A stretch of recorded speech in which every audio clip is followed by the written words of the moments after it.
அனைவருக்கும் வணக்கம். துழாய்க்களம் உங்களை இனிதே வரவேற்கின்றது. ஸ்ரீவில்லிபுத்தூர். ஸ்ரீவில்லிபுத்தூர் அப்படின்ன உடனே நம்ம எல்லாருக்கும் என்ன ஞாபகம் வரும்? நம்ம தமிழ்நாட்டோடைய தேசிய சின்னம், மிகப்பெரிய கோபுரம் அப்படிங்கிறது தான் நம்ம ஞாபகத்துக்கு வரும். இதையும் தாண்டி அந்நகருக்கு ஒரு சிறப்பான விஷயம் உண்டு. அது என்னென்னா, 12 ஆழ்வார்கள் ஒருவராகிய பெரியாழ்வாரும் அவருடைய வளர்ப்பு பெண்ணாகிய ஆண்டாளும் தோன்றிய சிறப்பு மிகுந்த ஸ்தலம் ஸ்ரீவில்லிபுத்தூர். இன்றைக்கி நம்ம பார்க்க இருக்கக்கூடிய ஆழ்வார் பெரியாழ்வார். இவருடைய இயற்பெயர் விஷ்ணு சித்தர். அது மட்டுமின்றி இவருக்கு பட்டர்பிரான், வில்லிபுத்தூரார், கிழியறுத்தான், புதுவைக்கோன், வேயக்குல துதிந்த விஷ்ணு சித்தன் அப்படின்னு பல பெயர்கள் இருக்குது. வில்லிபுத்தூரில் பிறந்த காரணமாக விஷ்ணு சித்தரை வில்லிபுத்ரார் என்று அழைக்கின்றோம். இந்த வில்லிபுத்தூருக்கு ஒரு பெயர் காரணம் உண்டு. சாதாரணமாக பார்த்தோம்னா ஒவ்வொரு ஊருக்குமே ஒரு பெயர் காரணம் இருக்கும். அதே மாதிரி இந்த வில்லிபுத்தூருக்கு ஒரு பெயர் காரணம் உண்டு. இந்த வில்லிபுத்தூர் சங்ககாலம் முதற்கொண்டு பாண்டிய நாட்டுக்கு உட்பட்டு ஆட்சி பகுதியில் காணப்பட்டது. இதற்கு ஆரம்ப காலத்தில் வழங்கப்பட்ட பெயர் புத்தூர் அப்படிங்கிற பெயர். இந்த புத்தூரில் வசித்து வந்த மக்கள் பேடர்கள். அந்த பேடர் கூட தலைவனுக்கு 2 புதல்வர்கள். ஒருத்தர் பார்த்தோம்னா கண்டன், இன்னொருத்தர் வில்லி. இவங்க 2 பேருமே வேட்டையாடலில் ரொம்ப சிறப்பாக காணப்பட்டாங்க. ஏன்னா அது பேடரோடைய இயல்பு. அதற்கு தகுந்தாப்போல இவங்க 2 பேருமே வேட்டையாடலில் ரொம்ப சிறந்து காணப்பட்டாங்க. அப்படி ஒரு நாள் என்ன பண்ணாங்கன்னா, ஒரு புலியை வேட்டையாடும் பொருட்டு காட்டுக்குள்ளார புலியை துரத்தி போயிட்டே இருந்தாங்க. அப்படி போகும்போது 2 பேருமே வழிமாறி போயிட்டாங்க. அப்படியே வழிமாறி போகின்ற போது கண்டனை எதிர்பார்த்த விதமாக புலி கொன்னுடுச்சு. இது தெரியாத வில்லி என்ன பண்ணுறாருன்னா, கண்டனை தேடி காடு முழுவதுமே சுற்றி அலையிறாரு. இறுதியில் ரொம்ப களைப்புற்று ஒரு மரத்துக்கு அடியில் மயங்கி விழுந்துடுறாரு. அப்போ வில்லியோட கனவுல பெருமாள் வராரு. என்ன சொல்கிறாரு அப்படின்னா, கண்டனை புலி அடித்து கொன்னுடுச்சு அப்படிங்கிற செய்தியை சொல்கிறாரு. அது மட்டும் இல்லாமல் இந்த உலகம் அப்படிங்கிறது நிலையாமே உடையது. அதனால் கண்ணனுடைய மறைவை எண்ணி நீ வருந்த வேண்டாம். அந்த வருத்தம் தீரும் பொருட்டு இந்த பகுதியில் எனக்காக ஒரு கோயில் அமைச்சு என்னை வழிபாடு செய்து வந்தேன்னா நான் உனக்கும் உன்னுடைய சன்னதியருக்கும் நான் துணையாக இருப்பேன் அப்படின்னு சொல்லிட்டு மறைஞ்சிடறாரு. அந்த கனவுலேருந்து விழித்தெழுந்த வில்லி உடனடியாக என்ன பண்ணுறாருன்னா, பெருமாளுக்காக அங்கே ஒரு கோயில் கட்டுறாரு. சிறந்த வழிபாடுகளும் செய்ய ஆரம்பிக்கிறாரு. அந்த கோயில் நாளடைவில் வளர்ச்சி பெறுது. மக்கள் எல்லாருமே அந்த கோயிலுக்கு வராங்க. அதுக்கப்புறம் தான் அந்த புத்தூர் என்ன ஆயிடுச்சுன்னா வில்லிபுத்தூர் என்று அழைக்கப்பட ஆரம்பித்தது. இந்த வில்லிபுத்தூரில் தான் பெரியாழ்வார் தோன்றினார். விஷ்ணு சித்தர் சிறுவயது முதற்கொண்டே பெருமாள்கிட்ட ரொம்ப ஈடுபாடாக காணப்பட்டார். பெருமாள் கோயிலுக்கு போகிறது, பெருமாளை பற்றி கதைகளை கேட்குறது, பெருமாளுடைய பாடல்கள் படிக்கிறது அப்படிங்கிற முறையில் பெருமாள் மீது ரொம்ப ஈடுபாடோடு காணப்பட்டார். அது மட்டும் இல்லாமல் பெருமாளுக்கு மாலைகள் சூட்டு தன்னோட கடமையாக செய்துட்டு வந்தார். அதுக்காக ஒரு அழகிய நந்தவனம் அமைச்சு அங்கு பூக்கக்கூடிய பூக்களை எல்லாம் மாலையாக தொடுத்து பெருமாளுக்கு அணிவிச்சிட்டு வந்தார். அப்படியே ஒரு பூக்களை பறிக்கின்ற போது என்ன பண்ணுவார் அப்படின்னா தன்னுடைய மூக்கில் ஒரு துணியை கட்டிப்பார். ஏன் துணியை கட்டிக்கிறார் அப்படின்னா, அந்த பூக்கள்லேருந்து வீசக்கூடிய வாசனையை தன்னுடைய மூக்கு நுகரக்கூடாது அப்படிங்கிற முறையில் தன்னுடைய மூக்கில் துணியை கட்டிப்பார். துணியை கட்டிட்டு அந்த பூக்களையும் பறிப்பார். அந்த பூக்களை மாலையாகவும் கட்டுவார். இப்படி தன் மீது அப்பழுக்கற்று அம்புடன் காணப்பட்ட பெரியாழ்வாருக்கு பெருமாள் என்ன பண்ண நினச்சாரு? அந்த பெரியாழ்வாருடைய சிறப்பை உலகுக்கு நிரூபிக்கணும்னு நினச்சார். அதுக்கு என்ன பண்ணார் அப்படின்னு பார்த்தா, அந்த நாட்டை ஆளக்கூடிய பாண்டிய அரசன் வல்லபன் மூலமாக பெரியாரோட புகழை உலகுக்கு நிரூபிக்க பெருமாள் நினைச்சார். பாண்டிய மன்னன் வல்லபன் இவர் எப்படிப்பட்டவர்னா மக்களோட துன்பங்களை நேரில் கண்டறிந்து அதற்குரிய தீர்வுகளை சொல்லக்கூடிய சிறப்பான ஒரு மன்னர். அதனால் இவர் என்ன பண்ணுவார்னா, இரவில் மாறுவேடம் பூண்டு தலைநகரை சுற்றி வருவார். அப்படி ஒரு நாள் அவர் சுற்றி வராரு. சுற்றி வரும்போது தெருவில் ஒரு சன்னியாசியை பார்க்குறாரு. அந்த சன்னியாசிக்கிட்ட பேச்சு கொடுக்குறாரு. அப்போ சன்னியாசி என்ன சொல்கிறாரு அப்படின்னா நம்ம மழைக்காலத்துக்கு தேவையான உணவுப் பொருளை பிற காலத்தில் சேர்த்து வச்சுக்கிறோம். அதே மாதிரி இரவுக்கு தேவையானதை பகலில் சேர்த்து வச்சுக்கிறோம். அதே மாதிரி நம்ம முதுமை காலத்துக்கு என்னென்ன தேவையோ அது எல்லாமே நம்ம இளமை காலத்தில் சேர்த்து வச்சுக்கிறோம். ஆனால் யாருமே மறுமைக்கு வேண்டியவற்றை இம்மையில் சேகரித்து வைக்கிறதே இல்லை.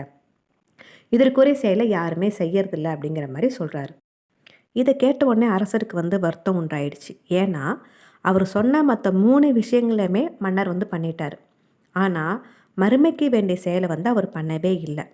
இதுக்கு என்ன செய்யணும் அப்படின்னு சொல்லிட்டு யோசிச்சுக்கிட்டு அரண்மனைக்கு வந்தார். அப்போ அவருக்கு தோணுச்சு என்னென்னா, தன்னுடைய அமைச்சர் செல்வ நம்பிக்கிட்ட கேட்டால் இதற்குரிய பதில் கிடைக்கும்னு சொல்லிட்டு அந்த இரவு வேலையிலே வந்து செல்வ நம்பிக்கு வந்து ஆள் அனுப்புகிறாரு. அமைச்சரும் அரசர் கூப்பிட்டதை வச்சு அங்கே வராரு. அப்போ அமைச்சர்கிட்ட வந்து அரசர் வந்து கேட்குறாரு. அப்போ அமைச்சர் என்னென்னமோ பதில் சொல்கிறாரு. ஆனால் அரசர் வந்து அந்த பதிலால் வந்து திருப்தி அடையலை. ஏன்னா பெருமாளுடைய எண்ணம் வேறு ஒன்றும் இல்லையா, அதனால் வந்து அரசருக்கு வந்து திருப்தி ஏற்படவே இல்லை. அப்போ அமைச்சர் என்ன சொல்கிறாருன்னா, சரி நாளைக்கு நம்ம அரசவையை கூட்டுவோம், அங்கே வந்து ஒரு பொற்கிழியை வந்து தொங்க விடுவோம். பொற்கிழி அப்படிங்கிறது என்னென்னா வந்து பொற்காசு நிரம்பிய ஒரு பை. அந்த பையை வந்து தொங்க விடுவோம். தொங்க விட்டுட்டு உங்களுடைய சந்தேகத்தை வந்து யார் நிவர்த்தி செய்கிறாங்களோ அவங்களுக்கு இந்த பொற்கிழி அளிக்கப்படும் சொல்லிட்டு நம்ம என்ன சொல்வோம், சபையில் வந்து அறிவிப்போம். அப்போ அந்த சந்தேகம் வந்து நிவர்த்தி ஆகும் அப்படின்னு சொல்லிட்டு அமைச்சர் சொல்கிறாரு. அமைச்சரோட ஆலோசனைப்படி அரசர் என்ன பண்ணுறாரு, பொற்கிழியை வந்து கட்டி தொங்க விடுறாரு. அரசவையில் காணப்படக்கூடிய வித்வான்கள் அனைவரும் அரசருக்கு ஒவ்வொரு விதமான பதிலை வந்து சொல்கிறாங்க. அதற்குரிய விளக்கமும் சொல்கிறாங்க, அதற்குரிய சான்றுகளும் வந்து காமிக்கிறாங்க. ஆனால் எந்த ஒரு விளக்கமும் வந்து அரசரை வந்து திருப்திப்படுத்தவே இல்லை. இதனால் வந்து அரசர் வந்து மனம் வருந்துறாரு. தன்னுடைய சந்தேகத்துக்கு வந்து விளக்கம் கிடைக்காமலே போயிடுமோன்னு சொல்லிட்டு ரொம்ப மனம் வருந்து என்ன பண்ணுறாருன்னா, தான் வணங்கக்கூடிய கூடலழக பெருமானை தரிசிக்க கிளம்புறாரு. அங்கே போயிட்டு பெருமாளை தரிசனம் பண்ணிவிட்டு தனக்கு பதில் அளிக்கக்கூடிய அறிவில் சிறந்த ஒருவரை தனக்கு காண்பின்னு சொல்லிட்டு மனம் இறஞ்சி வேண்டார். நம்ம பெருமாள் எப்படிப்பட்டவர், பக்தர்கள் வேண்டுகோள் என்னவோ தட்டாமல் நிறைவேற்றக்கூடிய இயல்பினை உடையவர். இன்னொரு விஷயம் என்னென்னா, இந்த விளக்கத்துக்குரிய காரணகர்த்தாவே யாருன்னு பார்த்தா நம்ம பெருமாள் தான். அதனால் பெருமாள் என்ன பண்ணுறாருனா, அன்னைக்கு இரவே வந்து பெரியாரோட கனவுல வந்து தோன்றார். தோன்றி என்ன சொல்கிறாருன்னா, நீ கூடல் மாநகருக்கு போய் மன்னனுடைய ஐயத்தை நிவர்த்தி செய்து அந்த பொற்கிழியை பெற்று வருக அப்படின்னு சொல்லி ஆணையிடுறார். விஷ்ணு சித்தரும் வந்து மன்னனுடைய அரசவைக்கு போகிறாரு. அரசவைக்கு போயிட்டு அங்கே இருக்கிறவங்கள பார்த்து, நான் வந்து அரசனுடைய சந்தேகத்தை தீர்க்க வந்துள்ள அப்படின்னு சொல்லி சொல்கிறாரு.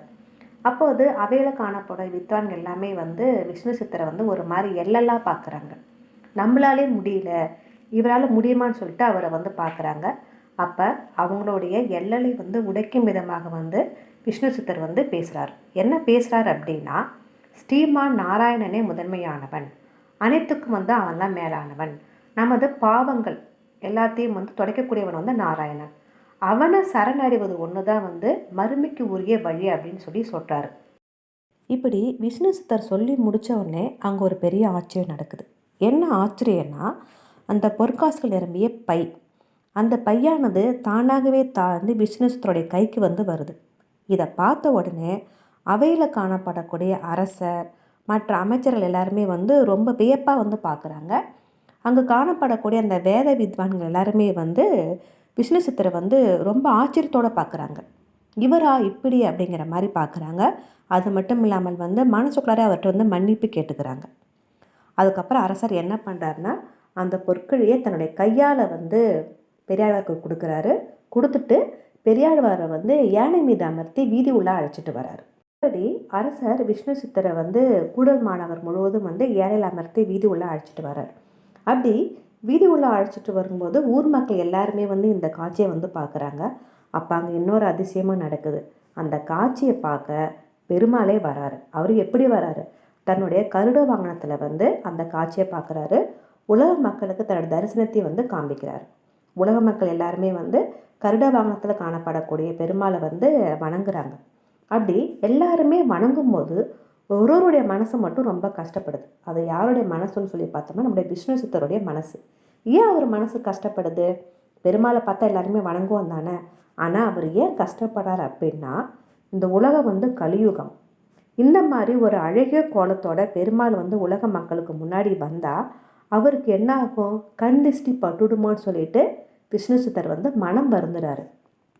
என்ன ஒரு அன்புள்ளம், கடவுளுக்கு கண் பட்டுடுமோன்னு சொல்லக்கூடிய ஒரு எளிய மனம்தான் வந்து விஷ்ணு சித்தருடைய மனம். அந்த எளிய மனமானது ரொம்ப வருந்தி என்ன பண்ணுறாருனா வந்து தான் அமர்ந்திருக்கக்கூடிய யானையில் கட்டப்பட்டுள்ள மணியை வந்து எடுக்கிறாரு. அந்த மணியை வந்து தாளமிடுறாரு. தாளமிட்டுட்டு பாட்டு பாட தொடங்குறாரு. கடவுளை பார்த்து, பெருமாளை பார்த்து பல்லாண்டு வாழ்க பல்லாண்டு வாழ்க அப்படின்னு சொல்லிட்டு பாட்டு பாடுறாரு. இப்படி பெருமாளையே வந்து பல்லாண்டு வாழ்க பல்லாண்டு வாழ்கன்னு சொல்லி பாட்டு பாடிய காரணமாக அன்னையிலேருந்து விஷ்ணு சித்தர் பெரியாழ்வார் அப்படின்னு சொல்லிட்டு அழைக்கப்பட்டார். பாண்டிய மன்னனிடம் பரிசிலை பெற்று தன் நாட்டிற்கு திரும்பிய விஷ்ணு சித்தர் தான் பெற்ற பரிசு பொருள் அனைத்தையும் தான் வணங்கக்கூடிய பெருமாள் கோயிலுக்கே கொடுத்துட்றாரு.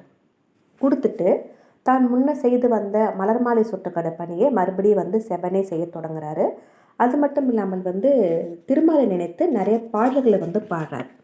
அப்படி அவர் பாடிய பாடல்கள் அனைத்தும் பெரியாழ்வார் திருமொழி என்றும் திருப்பல்லாண்டு என்றும் அழைக்கப்படுகின்றது.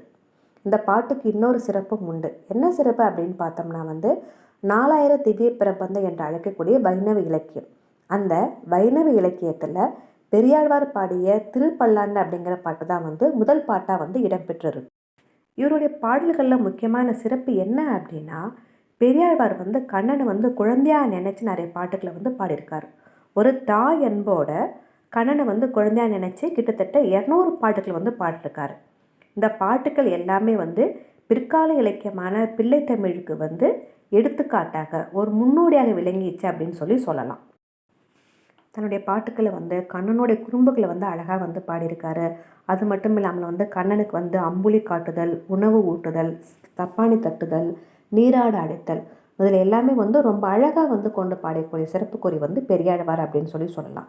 ஒரு தாய் தன்னுடைய குழந்தைக்காக எப்படி பரிதவிப்பாளோ, குழந்தை எப்படி உபசரிப்பாளோ, குழந்தை எப்படி அரவணைப்பாளோ, அந்த நிலைமையில் பெரியாழ்வார் தன்னுடைய பாட்டுக்களை பாடியிருக்காரு அப்படின்னு சொல்லலாம். பெருமாளை போற்றி பாடிய பெரியாழ்வார் தன் நந்தவனத்தில் ஒரு குழந்தையை பார்க்குறாரு. நந்தவனத்தில் ஒரு துளசி செடிக்கு அருகில் ஒரு அழகிய பெண் குழந்தையை பார்க்குறாரு. அந்த பெண் குழந்தையை எடுத்து அதுக்கு கோதைன்னு சொல்லி பெயரிட்டு அன்போடு வளர்த்து வராரு. அந்த கோதை தான் பின்னால் ஆண்டாள் அப்படின்னு சொல்லி அழைக்கப்பட்டாங்க. அந்த ஆண்டாளுடைய வரலாற்றை நம்முடைய அடுத்த நிகழ்வில் காணலாம்.